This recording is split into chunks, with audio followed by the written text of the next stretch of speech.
Welcome to Business and Investing with Grant and Charlie, where we are enhancing your complete set of skills to build wealth inside and outside your business. Now, I'm curious, Goose, have you ever had one of those moments where you're like, oh my gosh, have I left the oven on when you're out of the house?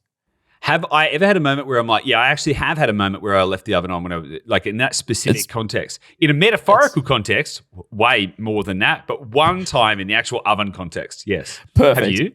Dude, I was in Japan last week looking at a Osaka castle, and I had this moment. Humble brag. How was that? How was that? Do you like that? I was in Japan last week. Little sprinkle. I don't know what you were doing last week, but I was just in. Anyway, sorry, go. Sat there, heart sunk, and I was like, oh my gosh, have I actually subscribed to Business and Investing's newsletter? And all I did was open up the phone. I jumped on businessandinvesting.com/newsletter, put in my name and email, and I realized crisis averted. This is fine. House is not going to burn down anymore. That is it. Charlie, let's cue your amazing disclaimer.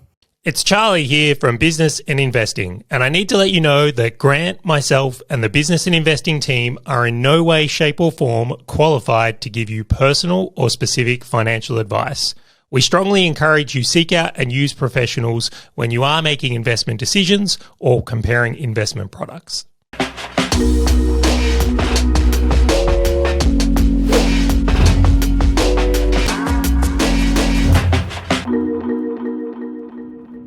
All right, Grant, I have to give it to you. That intro was actually one of your best. It really was.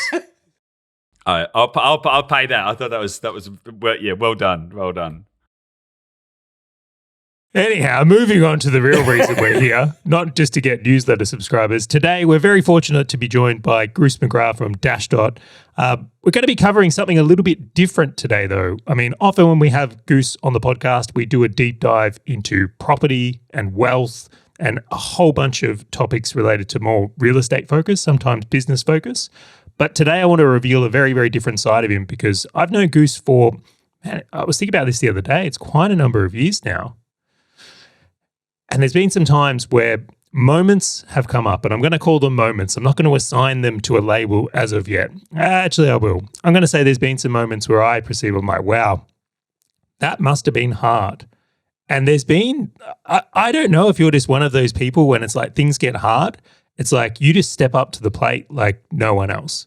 You really have. And I have actually, when I've been in moments where I've been challenged by a situation, I've actually said to myself, how would Goose handle this?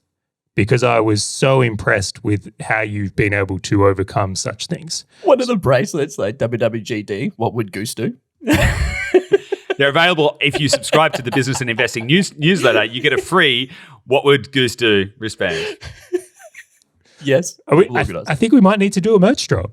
This could turn into something. We could get a movement going here. This is how things start. WWGD. So welcome to the podcast, Goose. It's so nice to have you here. And I'm going to kick this one off. I have to know, has this resilience in you, this ability, been something you've had your whole life? Like, is it something that was wired into you, or was this something that was developed over time intentionally?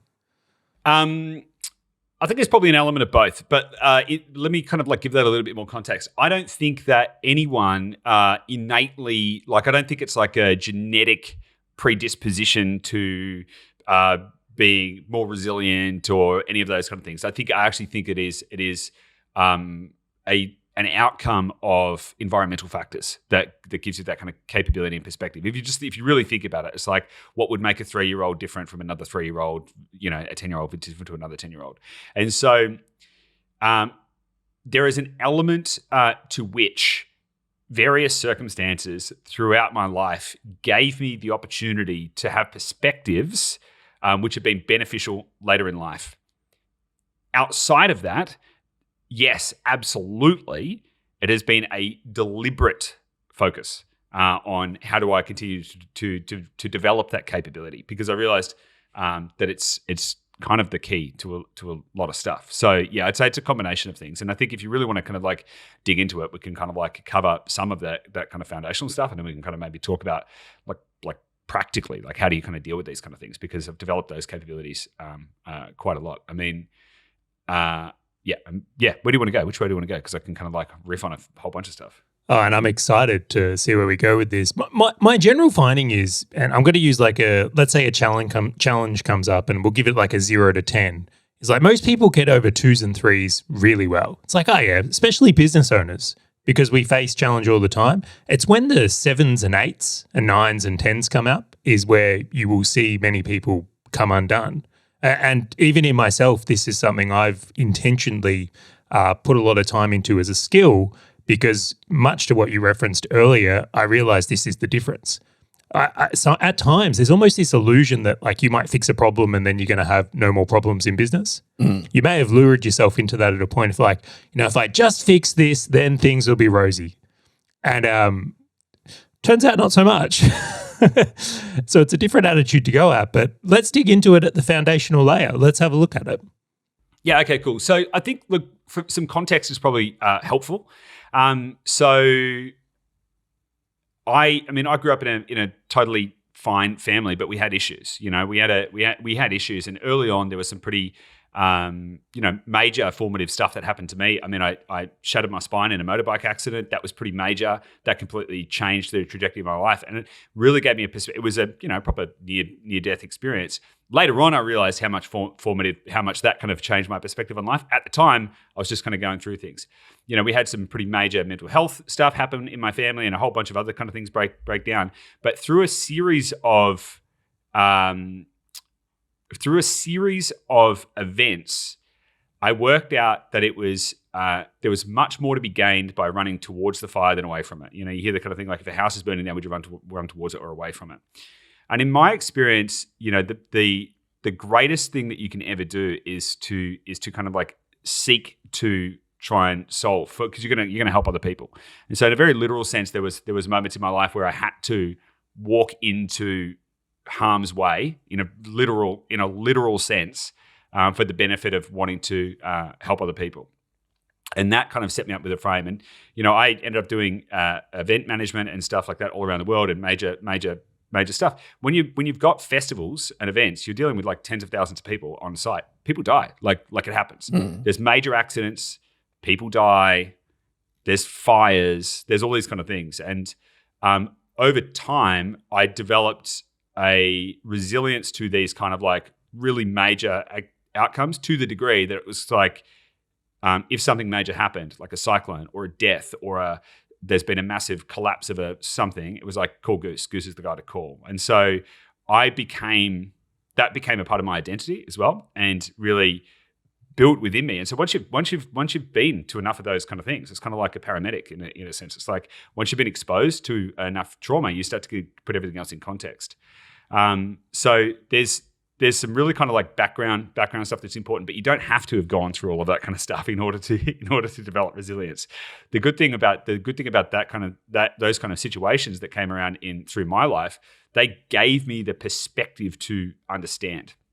Now, some of the stimulus and input that I've experienced throughout my life has been extrinsic, and some of it's been intrinsic. And so what I mean by that is, in many cases, I have put myself in a situation myself that has required a high degree of resilience. And so for those of you who don't know, a part of my background is like, I'm not even sure now, like 5 or 6 years ago, I was an alcoholic and a drug addict. And I don't say that lightly. I don't say that in a kind of like, it was pretty hardcore. Like to the degree that if I told you the kind of things that I was doing on a daily basis, most people would be dead. And I was doing that kind of stuff on a daily basis. And, but that, even if I go back on that a little bit further, when I broke my back, the doctors prescribed me more morphine than a terminal cancer patient. My mum's a nurse, so she knew that was like, it was like the highest dose of morphine she'd ever seen anyone take. And they forgot to take me off it. And so I was back at school and I was doing all this stuff. And one day I was getting ready for school and I looked in the mirror and I was just like, kind of like basically just off my head. And I was like, what's going on here? I went to the doctor and he was like, oh, sorry, we should have taken you off that 6 months ago. What? Yeah. And that was my first moment where I really faced that choice. And I was like, that's pretty interesting. So I'm now a morphine addict. And I was like 14, 15 years old. And I made a choice in that moment. I said, well, I'm not going to be defined by this. And so I went home and I threw all of the stuff in the bin and I just went cold turkey every single day. And I said, I will not be defined or owned by this. And so I went to school every single day. I didn't change any of my stuff. I was like, I'm going to 100% own it. And that act of making that choice and realizing that I could choose the outcome that I wanted and not be a victim of my circumstance gave me the comprehension to understand that I could make those choices in any moment. Later on in life, I developed deep addictions again. And maybe those two things are related, but it was through the process of actually reminding myself, actually, I have a choice to make here. I can choose whichever path I want. I can choose whatever outcome I want in life. I can choose the way that I perceive everything that is in perception is reality. So everything that I want is a choice. I can choose to suffer. I can choose to be grateful. I can choose to take whatever path I want. I can choose to be wealthy. I can choose to be healthy. I can choose to be unhappy. I can choose to, everything is a choice. And so April 1st, 2018, I made a choice to get completely sober again. And that wasn't a smooth ride, by the way, but it was a choice. And so through a lot of those kind of circumstances, like I know what it's like to be at the bottom. Like I know what it's like to have no money, like literally no money, like to be literally broke, literally sleeping on the floor in your office because you've got nowhere else to go because nobody wants you to stay at their house because you're an alcoholic drug addict, to have nothing. And so once you've been, and I've been further down to the bottom, I've been further below that too, to places that I don't even want to talk about. And so when you know what it's like to be at the bottom, you actually have a perspective to actually know how far you can push yourself. It's only when you sort of find those edges, I think, and when you kind of push yourself that you really have a different perspective.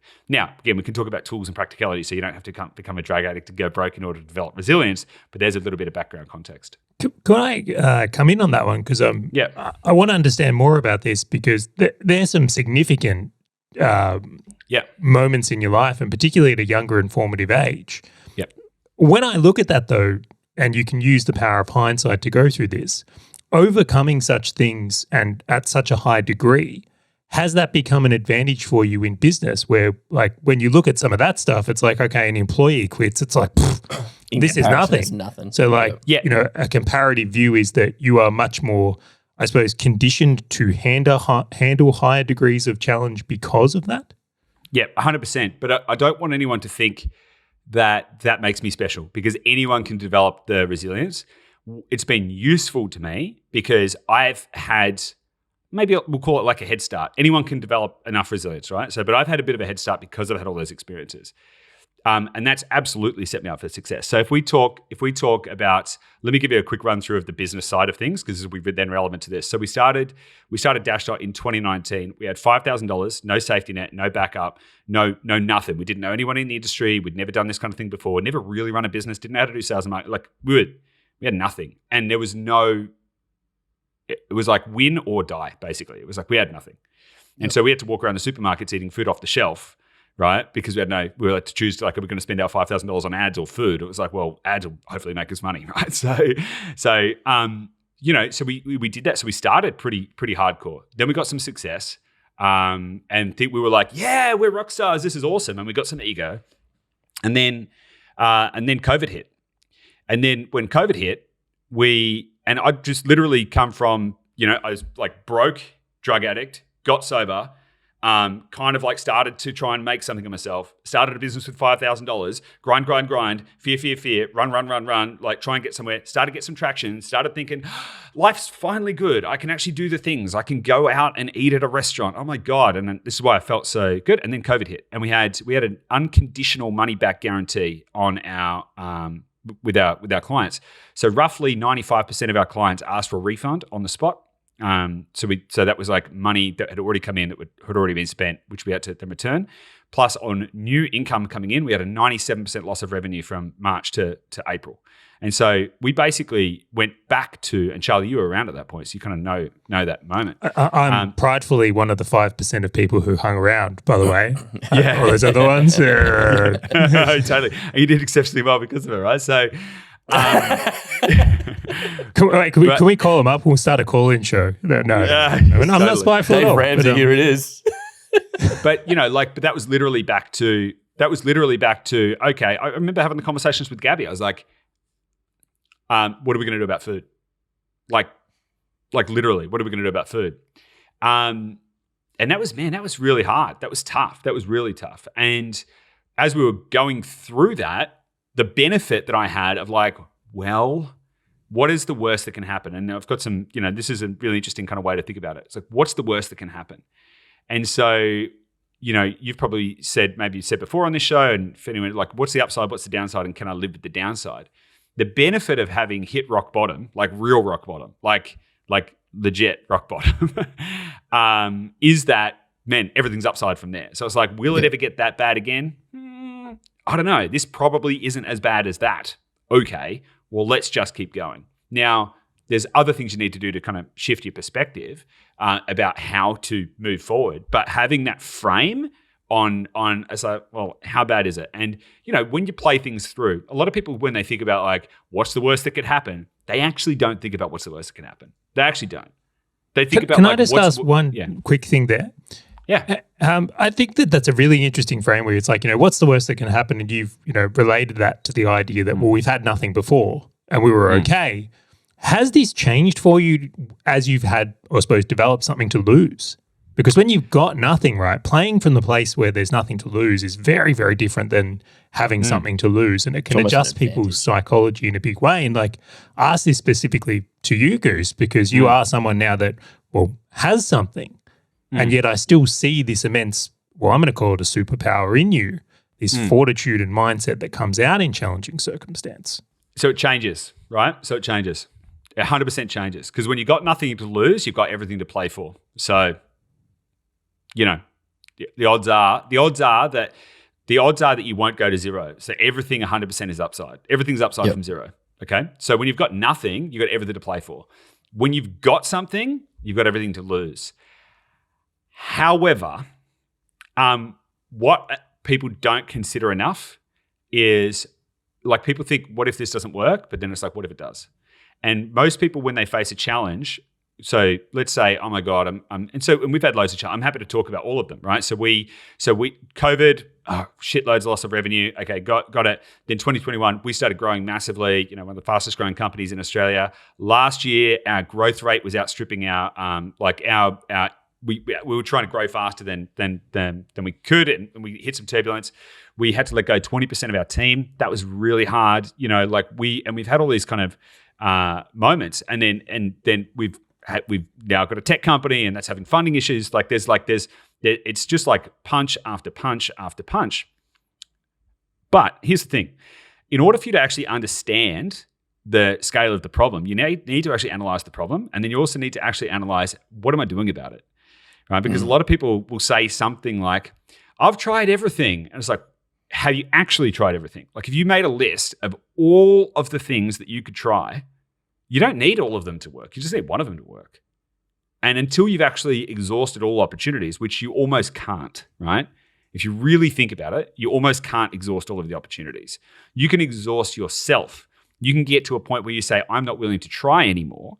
But if you take quitting off the table, if you just take it off the table, if quitting is not an option, then that changes the game, because then you don't have that as a fallback. Because a lot of people will be like, well, I'll try this and I'll try this and I'll try this. And if that doesn't work, I guess I'll quit. It's like, well, if quitting wasn't there, how many more things would happen after those first three things? Probably another 50 or 60.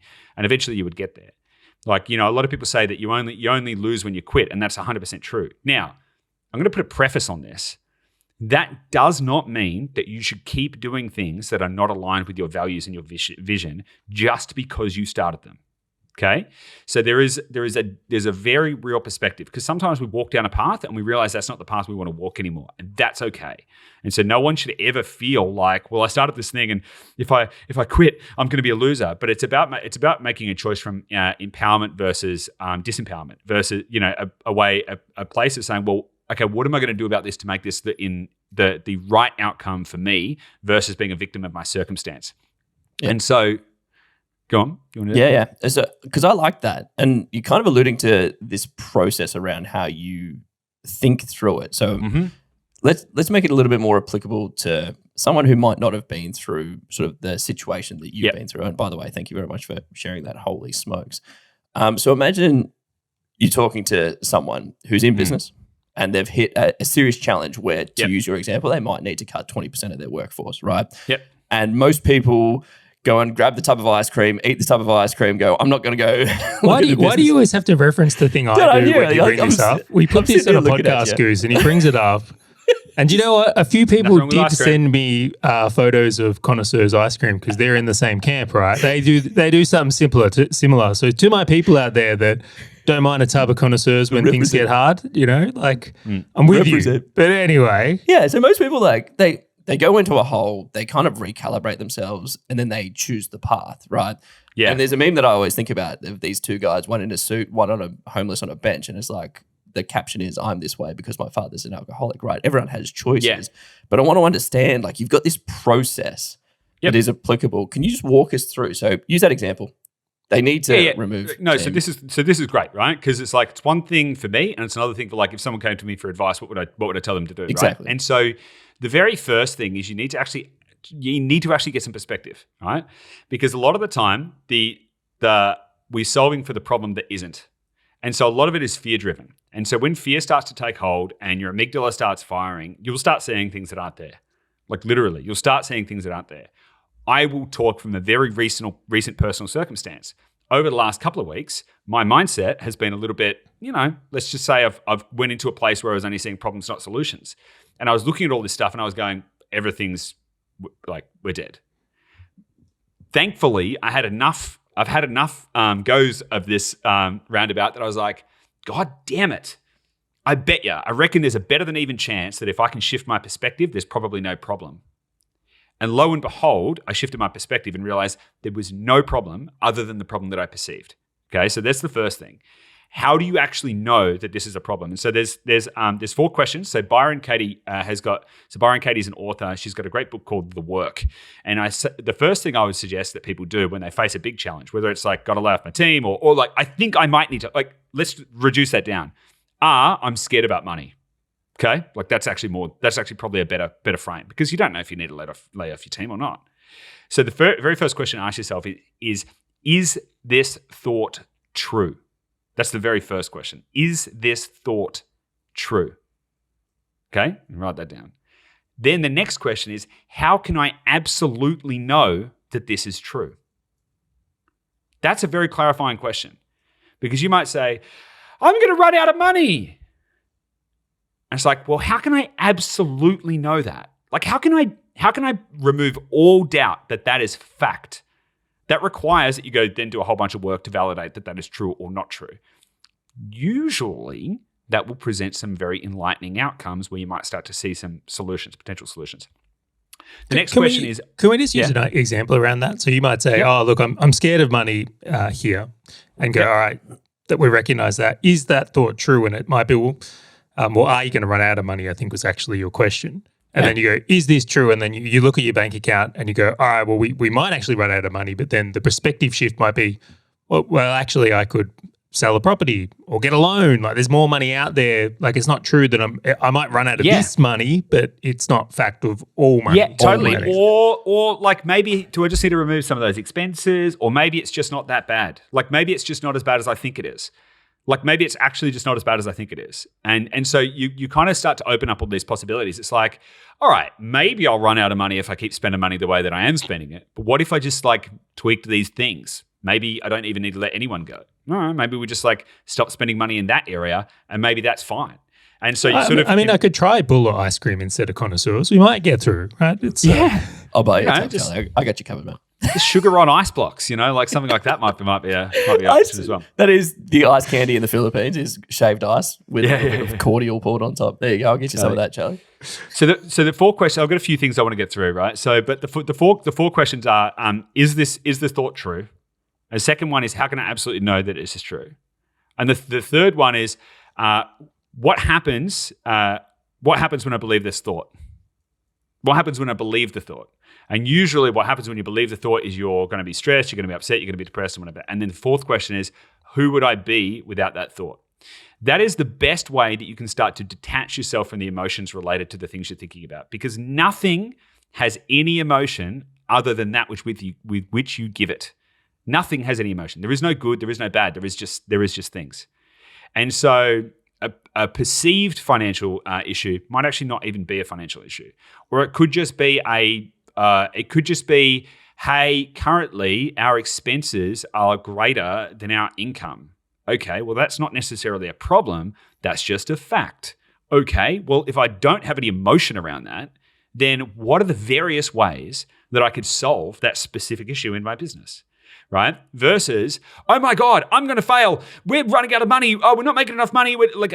So just ask yourself, firstly, is it true? How do you know if it's true, right? Who would you be, and how do you feel when you have that thought, and who would you be without that thought? Once you take that away, you start to then look at things as they are, not as your emotions tell you they should be, right? Which is really, really, really important and clarifying. Once you can look at problems from that perspective, then you can change the way that you think about approaching and solving them. Okay, that's the 4 questions. Did you want to touch on any of those before we kind of crack on? I was just reliving my own experience, and it's like once you find, I almost think of it like there's a sense of calm. When the emotions stop kicking in, you can find that sense of calm. It's like finally you can actually start solving the problem, if there is one, in this light here. So that's our step 1 and 4 questions we're looking at here. Yeah. What comes next, Goose?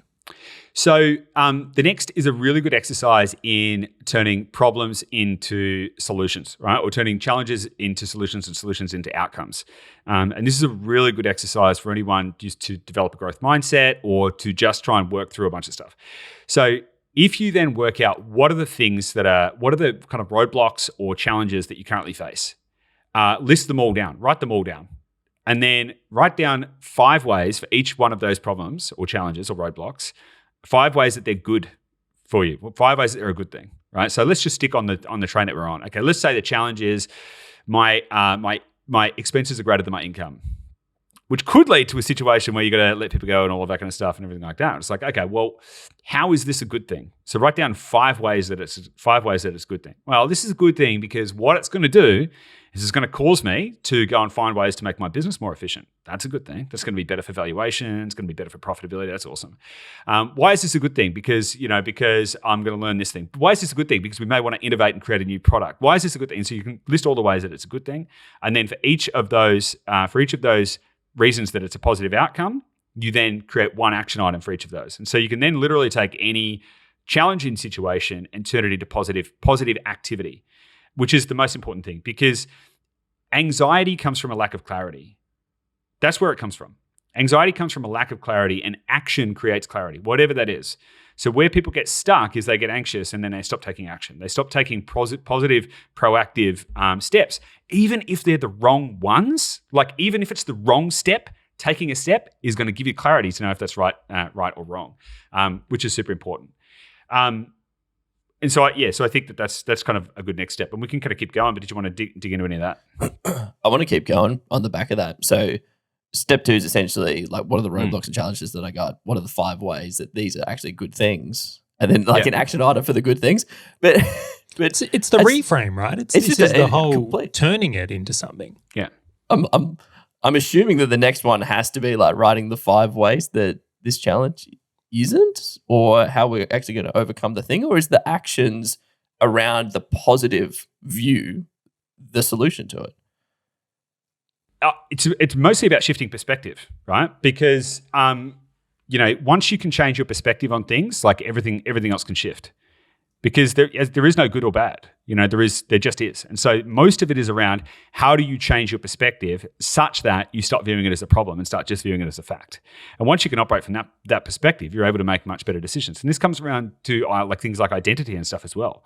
It's like, who would I be if I chose these different outcomes? And so part of it is developing the capability to detach the emotion from the situation, then apply a new emotion where you get to see all of it as positive, right? Once you do that, then you're turning like negative into positive. Then no matter what action you're going to take, you're going to be like, this is awesome because I'm achieving this really cool thing. Totally. And so literally you can spin anything around that you want.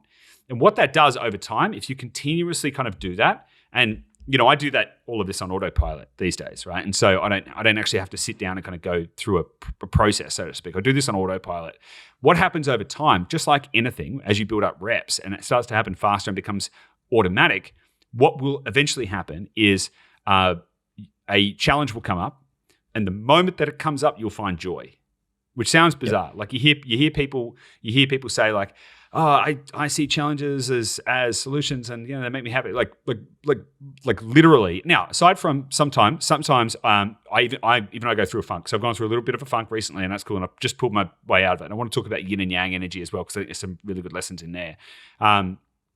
But the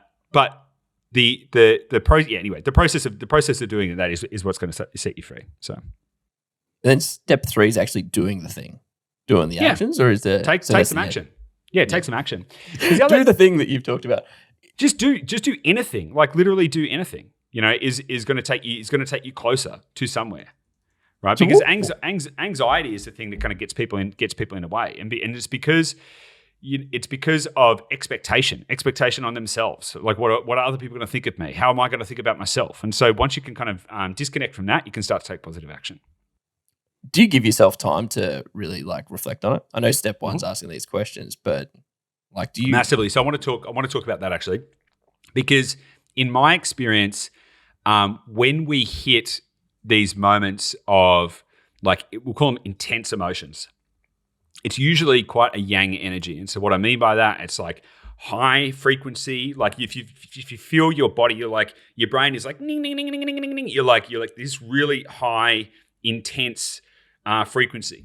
Now that high intense frequency is kind of like a yang, like more masculine energy in the kind of like yin yang context. It is a more masculine energy, and that energy can be awesome sometimes. If you're driving for growth and you're driving for all this kind of stuff, and you're like want to achieve and succeed and stuff, it's that yang which is probably going to kind of like give you that push. But when you get into a state where you are intensely emotional, often in my experience, in fact, I would almost say always when I'm in those kind of moments, my energy is in a very yang state. And so where a lot of people get to when they hit challenges is they think, you know what I'm going to do? I'm going to work harder. I'm going to do more. I'm going to double the amount of work that I do. That's how I'm going to solve this problem. And that's actually not the answer. I've been there and I've thought that that's the answer. And I've tried it and it doesn't work. No, I don't think that you should just go and lay in bed and hope your problems go away. What's actually really important though is you've got to get back in flow. And so in my experience, when times are good, and everything's working, that's when the yang energy is really good, right? That's when it's like, put your foot to the gas. Let's have some fun. When things get really difficult, that's actually when you need to pull back. That's actually when you need to say, okay, well, now is the time that I need to get back in touch with my emotional, spiritual side. This is when I need more yin in my life. This is where I need to find balance. This is where I need to find center. This is where I need to get calm. And it's that process of doing that actually can transgress you faster. That's my experience. And so, for example, we'll talk about the kind of like the recent, I just mentioned over the last couple of weeks, I've been going through a period where I'm like, whoa, sort of send problems and everywhere. And I was like, okay, cool, got it. So rather than trying to like bang the drum harder, I was like, you know what I need to do more of? I need to do more of self-care. I need to do more of questioning my, how am I showing up in the world? And I started going like way back into kind of spirituality stuff. And I started leaning the other way. And then you start to find yourself getting back in balance, because all of life is just frequency. All of life is just oscillating frequency. And it's my belief. I don't know if this is anybody else's belief or where this has really come from, but it's my belief that enlightenment comes when you can reduce the frequency oscillation to zero. So if you think about everything in life is energy and frequency, and energy and frequency has a wave function, and high frequencies the wave function is quite, there's massive peaks and massive troughs. It's like hugely variable. Low frequencies, the bands are typically lower and slower. And as you can reduce your frequency down, if you can get to a point of absolute equilibrium so that the frequency reduces to zero, I believe that that's when you can become one with the universe in a very real sense, and that's when you can achieve enlightenment. And I believe that is the path. Now, how possible is that? I don't know, but it's sort of a quest to get towards that point. I have a question for that. Yeah, go on. I got a question for that. Because because I agree. And I relate this back to food, right? The only way that I know a really good steak is by having a really bad steak. And so that oscillation of going through the peaking of the troughs in the mountains, right, is for you have this superpower because you have had an experience that is so low that the frequency that you have day to day is quite this low frequency of like little peaks and troughs. But for someone else, the things that you see day to day might actually be their mountains and valleys, right? Yeah. Do you think that people have to have some serious lows and have to have some serious highs in order for them to find this low frequency? Because obviously it's going to be different for everybody. No, I don't. No, I don't think so. I think you can learn from others, and that's the fastest hack that you can ever get. I very specifically and deliberately, and it's going to sound completely crazy, but when I was like 18 years old, I actually made a conscious choice that I wanted to know what it was like to go to the bottom. That was a conscious decision. Interesting. Yeah, and the reason I wanted to do that was because I wanted to know that perspective. Like I saw people that were homeless on the streets and I was like, how could I even know what that perspective is like? No, I didn't end up homeless on the street, but like I did push myself. I was like, I want to know where that edges lie. Now you don't need to try and do that. In fact, I'd recommend that you don't. like I'm CEO grateful. sleep out kind of thing. Oh, dude. Anyway, we won't. But like for me, I'm grateful for all of the experiences that have made me who I am, but you don't need to do that. And so one of the best things you can ever do is get perspective, and you can just borrow the perspective of other people. So like what you've just shared. Yeah, or read books, right? Because guess what? Somebody else has probably had it far harder than you and has achieved far more than you against far bigger odds. Now, you don't need to go and do that yourself to get the proof. You just need to go find somebody else who's done it. Now, I do this with all kinds of things. So a couple of things I want to talk about. I want to talk about fear setting and perspective getting.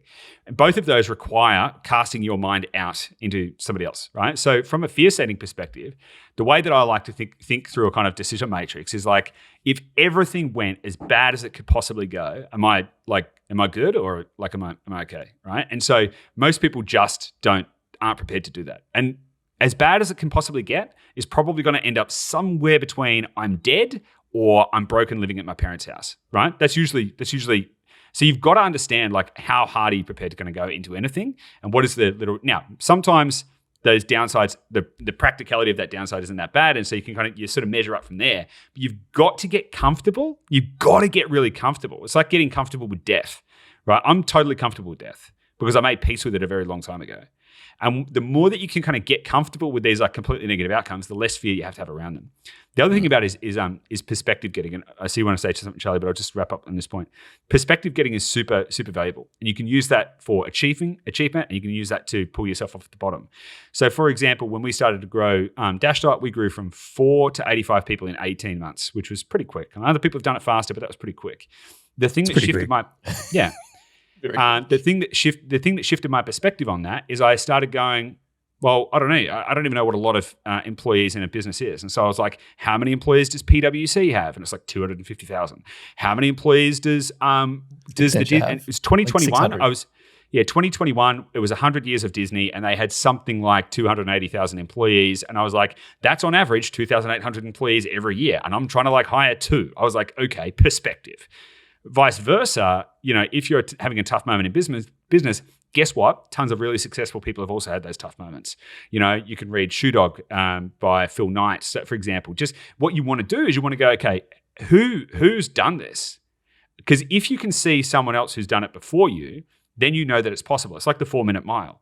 Roger Bannister, people thought it was physically impossible to run a 4-minute mile. They thought it could physiologically impossibility for humans to run a 4-minute mile. Roger Bannister ran a 4-minute mile, and then since then it's been done thousands of times. Same thing goes. One of the guys on my team, I shared an interesting video from Sad Guru, who's a really great teacher as well, and he was talking about the fact that everything that has ever been created first came forth in the human mind. And one of the guys on my team who said he was never a good swimmer, like he was an average swimmer, all of this kind of stuff. There was a guy who broke the 100-meter world record in 1922, and the guy on my team, Andy, he was like, he broke that just in practice one day, only because he knew somebody else had done it before him. Yep. And so as soon as you can kind of understand, okay, someone's been here before. Okay, so I'm not going to die. Okay, this is like, okay, this is just part of it. I'm just going to, sorry, Charlie, I'm just going to finish on this thought because I know you want to get something in there as well. So I could listen to you all day, Goose. Like, keep going. I want to stoke the fire. Like, there's a ton of value coming out. Keep rolling, man. Cool. I'm glad. The other consideration is to try and work out where you are on the journey. And so Seth Godin wrote a book called The Dip. Now, I'm put it out there. I don't actually like a lot of Seth Godin's work. I think most of it is not that great. One book that he produced, This Is Marketing, is one of my favorite books ever. It's a fantastic book. But generally speaking, I'm not like a massive, like fine. But The Dip is really interesting because, and I've seen it replayed in loads of different ways, and it basically talks about like at the start of the journey, particularly in business or whatever, you're at a stage of irrational exuberance where you're like, this is going to be great, we're going to achieve all these wonderful things, everything's going to be, and so your vision of the future is all daisies and rainbows and shit, right? Let's just all take a minute. Do we remember that part of our own journey? God. It's fantastic. Yeah, it's awesome, right? And you're just like, this is going to be awesome. We're going to start a tech company and it's going to be worth billions. I'm not talking about myself there. Anyway, but you have this irrational exuberance, right? And you only see the positives. Then what happens as you start walking down the path is things get harder. Like things necessarily get harder. You uncover facts that you didn't know before. You experience things that you weren't experiencing before. And eventually you find yourself in a valley of despair. And in the valley of despair is when you're sitting there going, this is not what I signed up for. I signed up for rainbows and daisies and shit and, jumping around in piles of money like Scrooge McDuck. And right now I'm broke. I'm scared. I don't know where I am. I don't know what the answer is. And I don't know the way out. This feels painful, and and that's where most people quit. Statistically, something like 90-something% of people quit when they are in that moment. Definitely. And it's when you can transgress that. It is when you can say, that's okay. Look, I'm just in the valley of despair. It could actually be super liberating. You're like, this must be that valley of despair that I've heard about. Once you can continue past that, if you can just exercise a little bit of self-control and emotional control and transgress past that and continue to walk along the path, you end up coming up the other side of the valley, and that's the pathway to success. Now, that dip happens many, many times. It doesn't happen once, because when I first heard about it, I thought it only happened once. I thought it just happened like kind of near the start of the business journey, and you had the dip, and then you went out the other side, and it was just all, that's when you got to the daisies and rainbows and shit. But it's like you go up a bit, then you hit another dip, then you go up another bit, and then you hit another dip. But as long as you can maintain a perspective of like, I do feel like I'm in a valley of despair. Maybe this is just that point that I've heard about. And if I just keep going, I wonder what will happen. And if you can maintain that degree of curiosity, chances are you're going to end up somewhere pretty good. I wonder what would happen if people just expected that to be the way it was, rather than the illusion that it isn't going to reach this dip. Yep. Huge perspective that could be very, very different there. Well, unhappiness only ever comes when expectations don't match reality. And the one side of the equation that you can change on that is the expectation, because you can't change reality. Well, I mean, we can go there. I mean, reality is manifest purely by whatever you perceive. But outside of that, like the side of the equation that's broken there is whatever your expectation is. If I expected that right now I would be a billionaire, if that was my genuine expectation, I'm not a billionaire, like not even close. So I could be like, oh my God, I'm a freaking failure. This is the worst thing ever. I suck. I completely suck. Whereas on the other hand, like we've built a wildly awesome business that's growing rapidly and is full of amazing people. If my expectation was that I was only ever going to have a tiny business that would be moderately successful, right? Then I'm going to be like, this is the coolest thing ever. I'm on top of the world. And so yeah, totally. Your perspective is the thing that changes, and your expectations. And so I had a great quote about Warren Buffett once. Somebody asked Warren Buffett, what is the secret to a successful and happy marriage? His answer? No expectations. Yeah, lower your expectations, right? Or no expectations. And so the more that you do that, and the more that you apply that in life, if you just detach. So if you specifically detach from the outcome, then and if you can genuinely get to a place where you have no expectations, then again, 100% of it is upside, right? Because there is no end, right? All of this is an infinite game. Business is an infinite game. Life is an infinite game. people might say death is an end of an infinite game. There's like, from a quantum level, that's not true. Energy can never be destroyed, only transferred, and all of that kind of stuff. And so at the end of it, it's all just an infinite game. And so to the degree that you can just keep walking the path and remove your expectations and focus on what you can be grateful for, then you're going to be generally speaking fine. There's lots of people out there who have got no money who are wildly happy. Like famous, usually happier than the rich people. Usually happier. Totally. Well, Right? we could use Uncle Warren here as an example, right? It's like, if for a majority of the population, if you put $1 million in their bank account, right, they'd probably like be ecstatic, the highest of the highs. But if we look at Warren Buffett, he made $8 billion last year, for reference. If he had $1 million in his bank account, that might be a called crisis in perspective, right? Because it's would perceivably be a downside, although it sounds like he has his expectation management in check. Yeah. But I think the example still reigns true. Goose, I want to tag onto something here that I'm very curious on your point of view here on. One of the things I've done a lot of work on in more recent times is naming the fear and confronting it a little bit differently. So, and we'll use an example here. Let's go to your example of like at the point where you've had to let go of 20% of your staff, which I think everyone here can agree that's not a day we would look forward to, right? No. It's certainly not. And a mentor of mine drew to the idea that it's like, you're not really fearful of letting go of in this example, the 20% of your staff. You're actually fearful of what it says about you. Completely. Right? That's your ego and identity that's in question. Is this revealing that you're not enough to the world? It's like, you're not enough. You have to let go of your 20% of your staff. And the idea that when we can recognize that and be okay with it, because the reality is, it's like, even in this circumstance where you potentially have had to let go of 20% of your staff, it doesn't make you not enough. And, this might be the very thing that allows you to reset your company so you can double the size of your team after it. But it's those types of fears when it can have the opportunity to reveal inadequacies or enoughness, if that's a word. Is that a word? It is now. I'll add it to the dictionary. I appreciate that, Grant. I feel like we've added a few to the dictionary since we started this podcast. Totally. But have you found confronting things in that way has been able to give you different perspective shift? Yep. And you kind of were looking at fear finding in an earlier part of this episode. Yeah, no, 100%. So knowing your enemy is the key, right?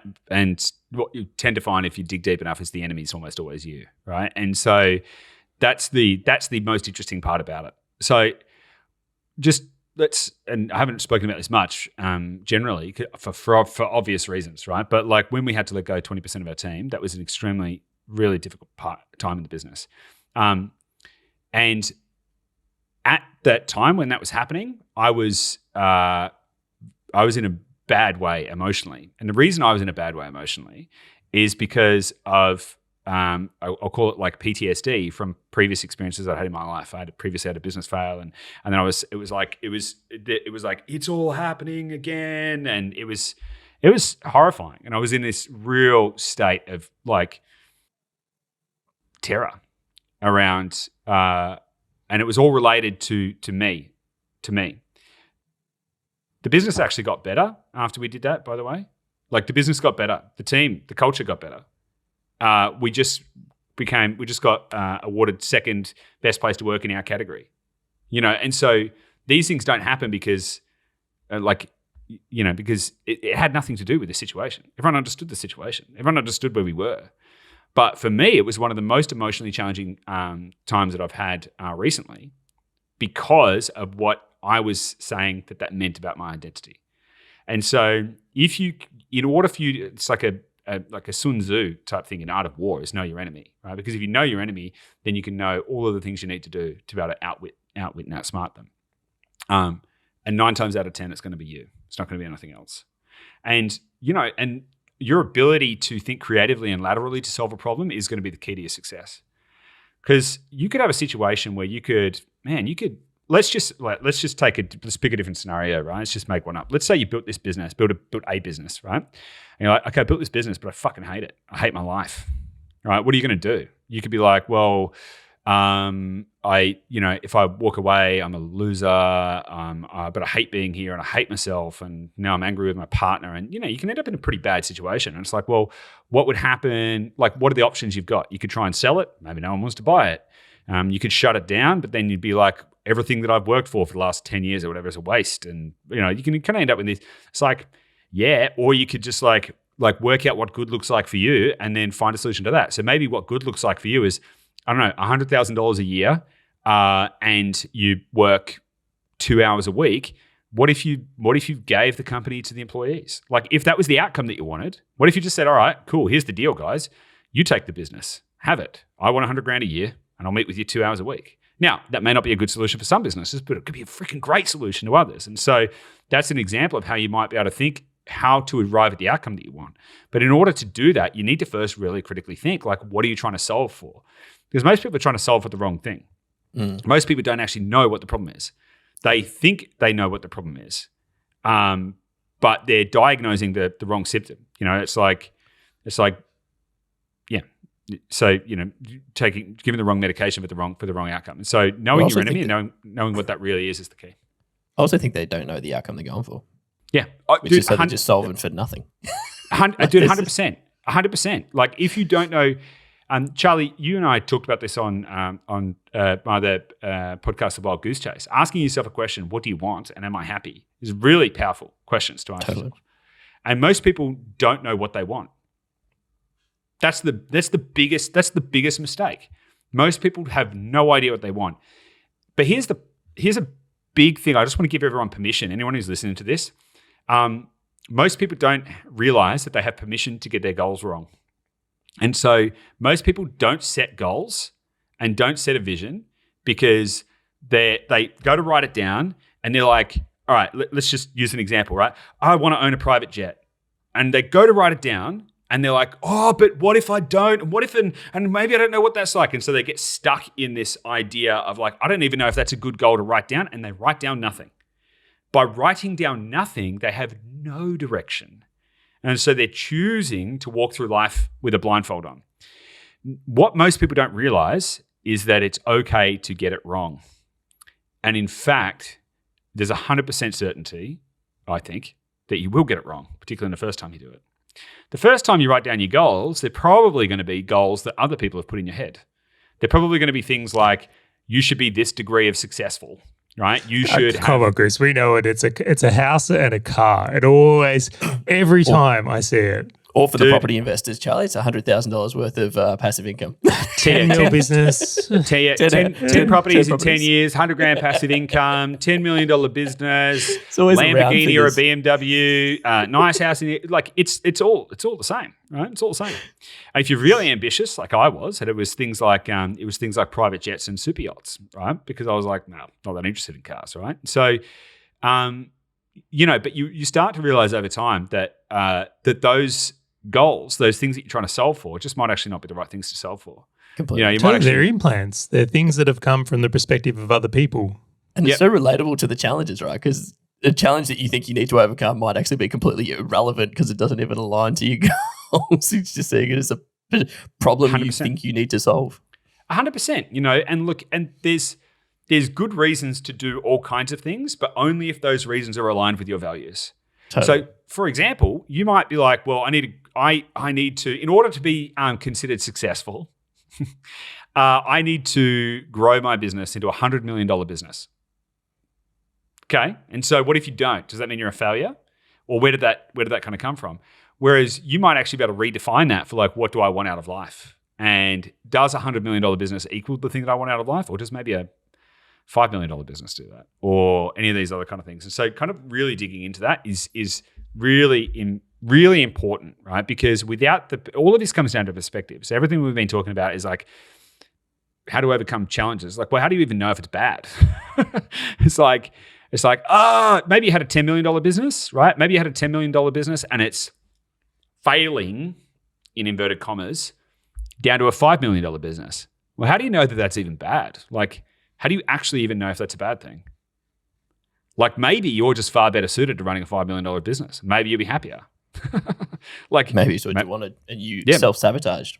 Totally. Like, how do you know that's bad? And how do you know how do you know it's not just pushing you in a different direction? And if you let go, if you just let go, then, you will find a way to the thing you value most. John DeMartini said to me, your innermost tangible thought, your innermost dominant thought becomes your outermost tangible reality. And in a very real sense, the things that you value most and the things that you care about most, if you get out of the way, life will take you there. The reason most people don't have what they want is because they get in the way. It is that simple. And the more that you can get out of the way, life has a way of taking you to anywhere that you want to be, whatever that vision is. Now, sometimes you might get that vision wrong and you have the opportunity to change it and to co-create with the universe. But that's the reality of it. It's freaking hard to get your head around. But the more that you can get your head around it, the more that you can detach from the emotions that kind of come with any of these challenging situations. It's huge. Goose, I'd love to get your view on this as someone that clearly is doing a lot of work on your mindset here. How have you gone about maintaining your mindset or your ability to overcome challenge? Is this something where you have an intentional practice? Yep. Is it something where it's like, okay, well, the problems come back and I fall back into this type of work? How do you look at it? So the first thing to realize is that your I can't remember the exact kind of like percentages, but your mind and your body has something like a 70 to 90% proclivity to focus on negative outcomes, right? And the reason for that is because your amygdala is designed to keep you away from harm. And so, it can't be 50-50 because back when you were a caveman, if there was a rustle in the bushes and something like that, you didn't have the opportunity to kind of go, well, I guess we'll just like see if this is a tiger or a whatever. It was like a run, like get out of here because you could die because the outcome was death. So built into your biology and your biomechanisms is a natural proclivity to think everything is trying to kill you. That is the natural state. And so to overcome that requires a lot of work, right? You can't just hope or expect that you're going to find some balance because you won't. We're just not wired that way. We're wired to be freaked out, right? That's the reality. And particularly in the current environment where we're all hyperstimulated, that hasn't gotten any better. And so in order for you to take control over that state and to become much more centered and become much more kind of like in the middle, you have to have a deliberate practice. And so there's a few things that I do. So every morning I spend time in thinking time. Now, there's loads of ways you can do it. I'll talk about how I do it. So probably 3 to 4 mornings a week, I will write out my vision for my life. And I'll do that in a few different ways. And the ways depend on what I need most. So sometimes I'll write out my long-term vision, kind of like my vision statement, so to speak, around what I want my life to be, right? How I see my life. Because, future memories are no different from past memories. And so you've got to craft that future memory. But that'll be non-time related. So it won't be like, it'll be like, this is the picture. That's when I feel like I just need to be able to look up and know why I'm here and doing what I'm doing. Other times I'll do 1 year and 90-day visions and kind of goals because that helps me to remember the things that I should be doing today in order to achieve that macro outcome. But I will spend the time, probably 4 days a week, to just write and just be like, this is where I'm going. And people talk about manifestation. I don't want to sound like too woo, but there's a whole bunch of science around it, right? And so like being clear on what that objective looks like allows those things to come to fruition. And so, I'll do that with specific revenue targets in the business.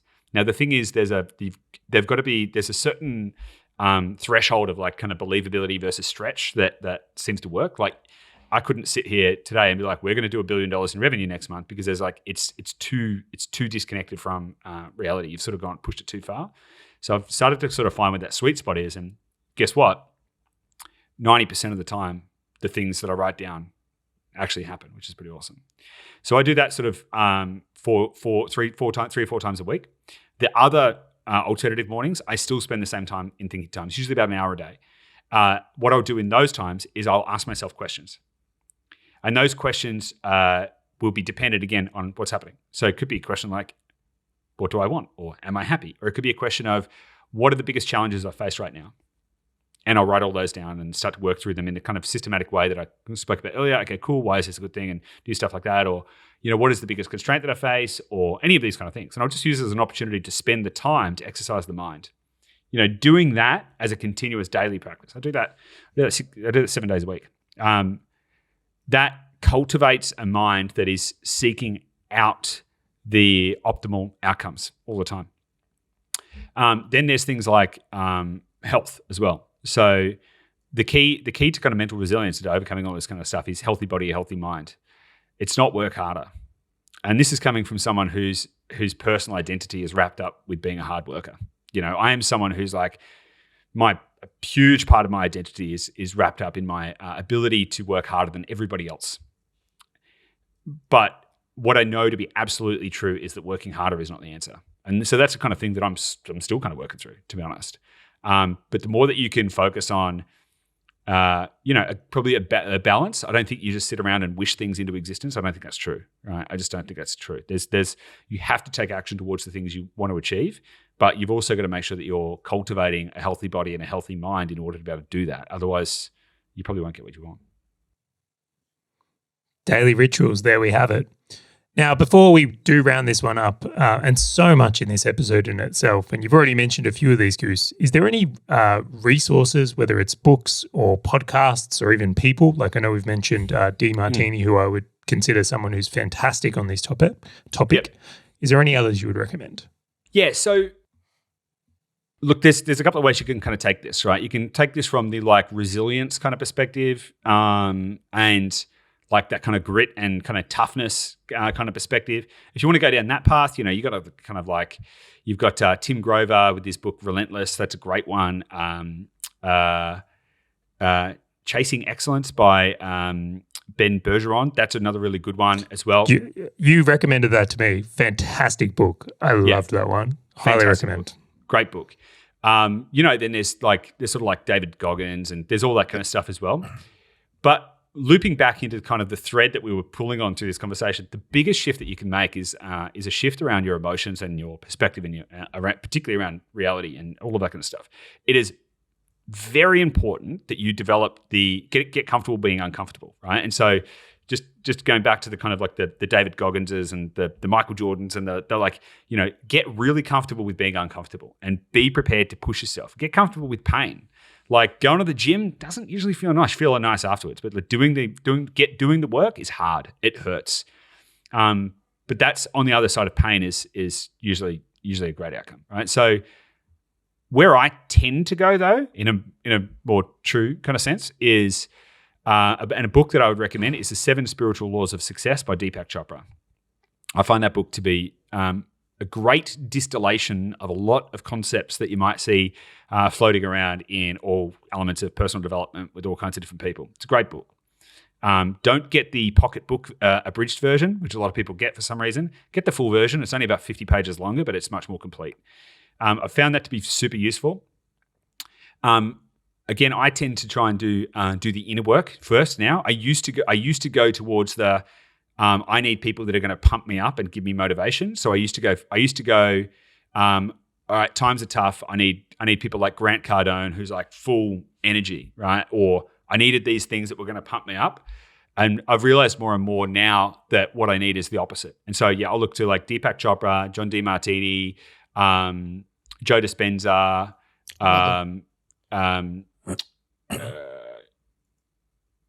Wayne Dwyer, like those kind of Trevor Blake, those kind of people to remind me that there's something more. And, to the degree that people might not be ready to hear that, like people might not be ready to hear a message that is centered around, we'll call it spirituality in the context of, that kind of like connecting with something bigger. I'm not religious or anything like that. People might not be ready to hear that. And if you're not ready to hear that, then probably just go for the motivational side. The people that are going to tell you how to dig deeper and how to, nail your nuts to a board and keep running and do all of that kind of stuff. Right. And so I feel like this is the frame. You go David Goggins until it stops working for you. Yeah. You know what's funny? No, true. I reckon I hit just after 30 and like just the pushing harder really sort of stopped working for me. And that was when I really gravitated towards like the Joe Dispenzas of the world. Like it was Yeah, and what you tend to find is they all say the same thing. They all say it in a different way. And the reason they all say the same thing is because it's not made up. It's because it's science, right? And there's actual, it's like research and shit. So you can only spin that so many ways, you know. But it kind of depends on where you're at, because there's a time and a place for like, I need to be G'd up. And if you're trying to pull yourself out of a state of kind of like abject mediocrity, then it's probably useful to get a bit of gas up you. But you'll find that there's a diminishing return on that activity, and the pathway to a much greater degree of greatness is to let go and to lean out. And honestly, the more that I've gone in that direction, which I wouldn't have believed years ago, I had an interest in it, but I was always like, work harder is the key to success. As someone who's now walked that path a little bit further, the more that I go the other way, the faster success happens. It's a very strange thing. And the more that you can let go of your ego and let go of your expectations and see what is, you can just realize that everything that you ever want or need is right there in front of you. And that is the most liberating feeling you can ever realize. Let's wrap up on that note. That was a perfect end liner there, Goose. Now, Grant, you're probably going to say something. I don't know if you're going to be able to match the intro on this episode about getting on the newsletter. We might even replay that at this point. But in case anyone needs any reminders, join the newsletter. I was going to say, I got to keep the same level. It's like, guys, if you're in on this and you want the same kind of level of zen, go and join the newsletter. Head over to businessandinvesting.com/newsletter. Put in your name and email, and we will notify you every single time we drop one of these episodes. Thank you very much, Goose, for joining us. And just wanted to leave everyone on a positive note. We'll catch you on the next episode of Business and Investing.